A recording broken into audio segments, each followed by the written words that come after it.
good morning everybody. Happy Monday. You ready for the week? Okay, I am, and you know that it's true because I'm wearing "Hello, my name is awesome" t-shirt. So ready. I have a very exciting subject for you this morning. Good morning, I'm Paola Aguillon. I am a success coach and a professional tango dancer in Austin, Texas. I love doing those Happy Mondays every Monday because I believe in embracing our lives and stepping away from complaining about it. So I was listening to an audio last week by Pima Chodron, and at the end of it, she said something that was a little bit surprising, but I really enjoyed it. She said, "The ego hates practice. The ego hates practice." And I thought it was interesting, and I was surprised because there was the word hate in it. And it was something more along, the whole audio was about loving kindness and compassion and embracing the other. And some of the last words that she said was hate. So I thought about it. It's like, well, that's right. Actually, what we do all the time is developing those practices so that we can be closer to our authentic self and we step away from the ego. So if you're not completely familiar with ego, authentic self, ideas, we can simplify it by fear and love. So anything that gets us closer to fear, we are nurturing the ego and we're in a state of fear, which is jealousy, anger, judgment. And the closer we get to our authentic self, then we are closer to love. And that's when we have compassion, understanding, connection. We don't create connection when we are fearful. We don't. We create connection when we are loving and confident. So I invite you to pick one practice because I am in the rule of ones. Makeovers are a lot of fun. However, by my personal experience, I believe that if you practice one thing over and over again, you actually turn it into a habit. And that's going to benefit you in the long run because then you can add a new practice that you can turn into a new habit, and all of these are going to overlap on top of one another to create a more solid system for yourself so you can get what you want. We want to be happy, so how are you gonna get what you want? Yeah, you're gonna get closer to love. So here's a list of things that you could develop a practice about to get closer to love and closer to your authentic self, farther away from the ego and fear.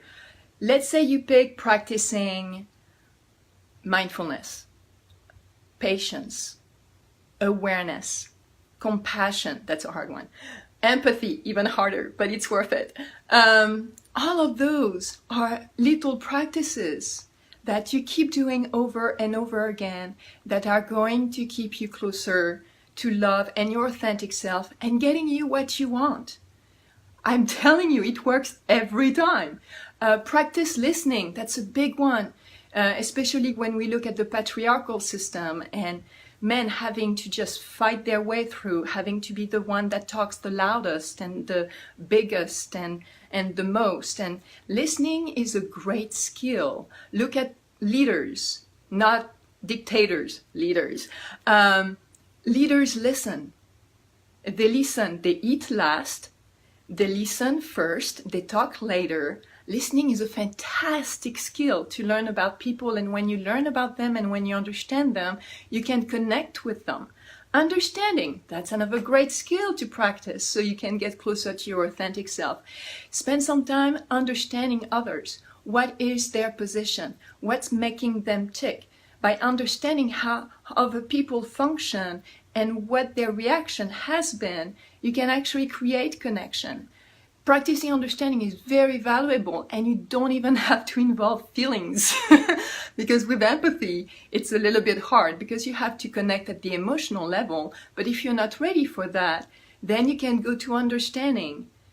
All you have to do is just appreciate that, hey, somebody's going through that motion, and yeah, I can understand that somebody might be upset, and you don't even have to involve your feelings yet. So you can practice regardless at which level you are at. Validation, that's a big one. I'm huge on validation. That's a super easy one to do that most people don't do because we jump straight to judgment. but validating somebody's feelings, validating someone a little bit, not somebody who's ranting over and over again and making excuses. That's not validation. That's enabling somebody to stay in that state of fear and low self-esteem. But validating somebody is so easy to do. It takes 2 seconds. That's a fantastic practice, and they are so happy, and again, it's going to help you connect. The bigger your tribe, the bigger your happiness. I'm all about relationships. Whatever is going to nurture your relationship, I can help you with it because I've done it.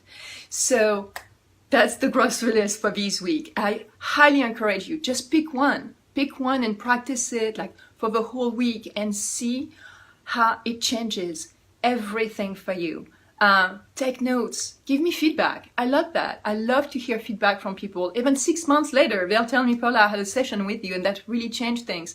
That makes my day. And then I know that it works for even one more person than just me. So it helps me a lot. Any feedback you have, I want to hear about it. If you need help, I'm here for you. And until next week, reach for the greatest version of yourself. You can do it. Bye-bye.